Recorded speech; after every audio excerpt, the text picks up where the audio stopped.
to do so, because you make, with Al Sana, only one person, Al Sana, you make 8 billion deal with them. And the second one, Al Qusaybi, which is 6 billion deal with them.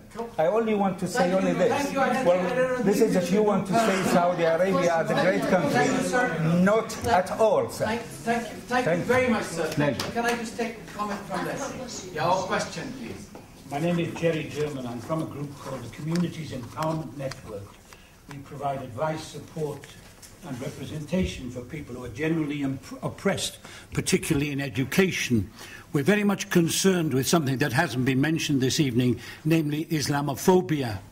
And when I'm concerned with Islamophobia, I also need to know about Islam, and I need to know about places like Saudi Arabia and elsewhere. And I'm very, very grateful to our sisters this evening for giving us a very great insight into it.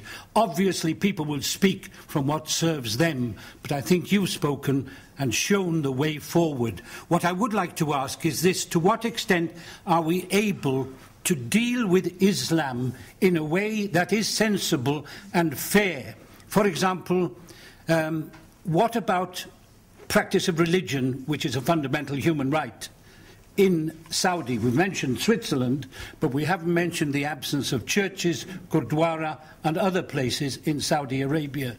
How can we have a fair debate which actually addresses the tendency of this part of the West and the other part of the West to go way back to the Crusades in how it portrays Islam? Thank you, sir. Madam. Well, Islamophobia, I'm glad you mentioned that. Saudi Arabia is the country of Islamophobia. Before the Iranian Trust invented the term here to discuss British media's position on issues Muslim. The Saudi state, since its creation in 1932, had fought Muslims first, and I don't mean Shia or Ismaili, Sunnis. Their discrimination against Sunnis, against Egyptian pilgrims who came to Saudi Arabia just because they brought with them drums, just because they chanted, that was forbidden, prohibited, because it is not Islam. So I don't want to go and discuss how they treat other Muslims, Shia, Sunni, Ismailis or others. But the practice of religion in Saudi Arabia is guided but by what the state decides is the appropriate thing. And the religious scholars, who are very subservient to the state, have been encouraged to put their own interpretation of how to practice, even how to stand while you're praying. And if you stood in a mosque in a different way, you're more likely to be told off. So let's not go that far and talk about churches. Let's talk about the Muslims who live in Saudi Arabia and who are not allowed to practice. Omanis, Ibadis, who go to Saudi Arabia on the pilgrimage and come back with stories about discrimination and unacceptance of their tradition. Thank you, sir. And just from my own knowledge, during the Prophet, peace be upon him, his days, and long after that, all religions were, and all religious communities were allowed to practice their religion and have their places of worship. That's my knowledge, and if there's anybody else who can differ from it, I'd be very happy. Sorry, Robert. Well, it was very nice to hear some actual facts from someone up to date who's been in Saudi Arabia and whose researchers have been in Saudi Arabia. With the greatest respect to our two sisters here, I don't know when either of them were last in Saudi Arabia. Because we're not allowed. That's why. Well, that's what you say.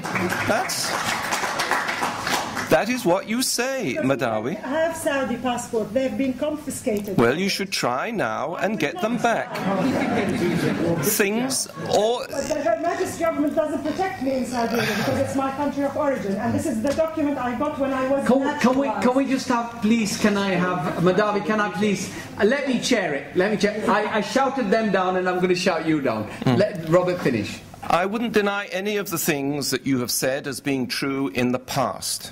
But things are changing. 9/11 has, for better or worse, made an enormous change in Saudi Arabia, and many people have seen the many errors that you are talking about. I made a great point in researching my book for the last 3 years in investigating these stories of torture. You are quite right. British men who were thought to be involved after 9/11 in the bombs in Riyadh were tortured unmercifully. They've written books about it. But there are now, as the Basic Law says, there are rules about these things. It may sound facetious, but the young men I have interviewed who have been detained by the secret police, believe it or not, every midnight they go to be investigated and interrogated. And the first question is, have you been tortured today? Do you feel that you have been deprived of your rights under the Saudi constitution? After 6 months, you cannot keep anybody in jail for more than 6 months in Saudi Arabia without showing due cause. The thousands you are talking about, and Amnesty is talking about, are people rounded up immediately after 9/11 on suspicion of extremism. And if the Saudis have abrogated their human rights, we have done exactly the same in Guantanamo. Nobody knows yet how to deal with people suspected of extremism and respect their human rights in a Western way. I think we have to look at specific examples. This gentleman there, sir. I would like to You'll get the opportunity to do it. Let's move on. My name is Sakana. I'm a writer. I want to ask a question. First of all, I'd like to say thank you to the 3 women that actually have the statistics to back up their statements. I think being born a woman is not a disability. And being an educated woman shouldn't be a liability. I think time has come for people to relight the candle that caused the darkness. Fine. On 30th April, when Barack Obama was here, I happened to be in the meeting, and I said something. I said, any idea that is not open for debate is not worthy to lead. Islam, Iran, or is it in Iran, Libya, Tehran, Saudi Arabia, actually is a religion that suppresses women. My mother is a woman, my sister is a woman. And I happen to come from Nigeria, where they stone women to death.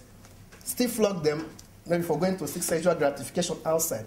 Firstly, I don't think a religion that allows a man to marry 2 women is right, 21st century consciousness.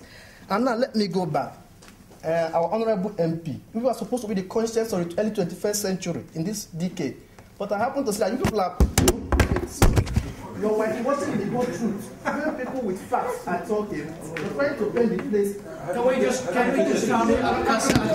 painting the place as if it's rosy. Okay. Are we here to face the realities and think about how to liberate women? Or are we here to really, paint brush and see Saudi Arabia as a rosy country? Have you visited Saudi Arabia? Can I please make a decision that we just ask questions now?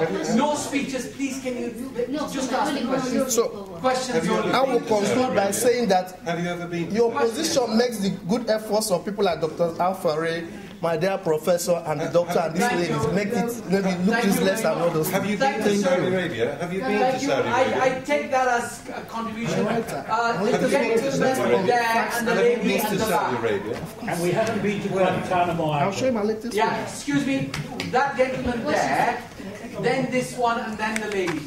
That young man there. Hello, I'm a student. My name is Mohammed. My question is... Can you shout up? I'm a student, and my question is to Professor Madar. Okay. Doesn't this falsify your argument? Because earlier in your statement, you have been constantly comparing the UK to KSA, whereas at the end of your statement, you said that it is not possible to compare with neighboring countries. Is this halal to you and haram to them? Thank you. That's a good question. That's a good question. Take 3 at a time. Okay, 3 at a time. This gentleman there. Thank you. My name is Tawfiq Mashnak from IPRB. I just wanted to say I find it grossly unfortunate that these kind of debates then tend to fall into the East-West mentality. The issue should be one of human rights and the universality of human rights and international humanitarian law. Yes, Britain has a record. The wars of aggression that Britain and the US are engaged in are many times worse than the human rights record in Saudi Arabia, which is horrific in itself. The record is not the one I think to be debated here. It's one of universal human rights and their applicability everywhere. I just hope the discussion won't fall back into this. Thank you, sir. Thank you. And the lady at the back, and then we'll get the panelists to respond. It's Royal Arab Institute issue of archaeology. Sort of following on from that theme, we know that the West can really not talk about human rights because their back door is full of rubbish itself. But there is the issue with Saudi Arabia. I find it interesting when the gentleman turned around and said that we are in the West, we cannot impose things on the East. Sir, I wish that were true. This Parliament itself has been involved and meddling in the Middle East and any area where there's gold, diamonds, or oil. Yes.